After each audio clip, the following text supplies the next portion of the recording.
মন্ত্রী রতনলাল নাথ পবিত্র বিধানসভায় বিরোধী দলনেতাকে জাত ইস্যুতে কটাক্ষ করেন। এর প্রতিবাদে বিধানসভার ভিতরে ও বাইরে প্রতিবাদ আন্দোলন চালিয়েছে সিপিএম ও এর শাখা সংগঠনগুলি। তাদের অভিযোগ, জাতি বিদ্বেষী মন্ত্রী রতনলাল নাথ তার শাস্তির দাবিতে যুব ফেডারেশন কেন্দ্রীয় কমিটি এক ধিক্কার মিছিলের আয়োজন করে। মিছিলটি রাজধানীর সুপারি বাগান এলাকা থেকে শুরু হয়ে শহরের বিভিন্ন পথ পরিক্রমা করে রবীন্দ্র শতবার্ষিকী ভবনের সামনে যায়। সেখানে মন্ত্রী রতনলাল নাথের কুশপুতুল দাহ করা হয়। তাদের অভিযোগ, মন্ত্রী রতনলাল নাথ বিরোধী দলনেতাকে জাত তুলে আক্রমণ করতে গিয়ে সমগ্র উপজাতিদের অপমান করেছেন। তাই মুখ্যমন্ত্রীর কাছে দাবি, মন্ত্রী রতনলাল নাথকে যেন মন্ত্রিসভা থেকে বহিষ্কার করা হয়।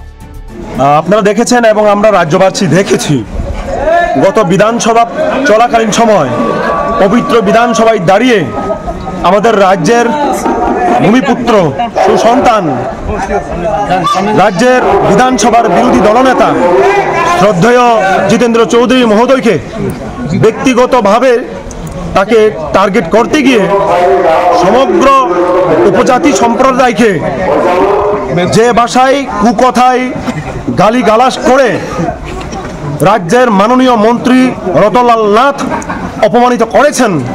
আজকে টিওয়াইএফ সেন্ট্রাল কমিটি তার বিরুদ্ধে ধিক্কার জানিয়ে এবং মাননীয় মুখ্যমন্ত্রী মানিক সাহার কাছে আমরা দাবি জানাচ্ছি, ওনার মুখ্যমন্ত্রিত্ব ওনার মন্ত্রিত্ব বহিষ্কার করে ওনাকে পদত্যাগ করা, তার দাবিতে আজকে আমরা এই ধিক্কার মিছিল করছি।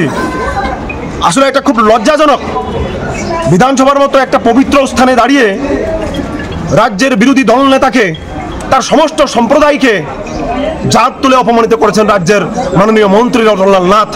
তার বিরুদ্ধে ডিওয়াইএফ ধিক্কার জানাচ্ছে। সমগ্র রাজ্যব্যাপী আমরা এরকমই বিক্ষোভ মিছিল করছি। Bureau report, CNE TV.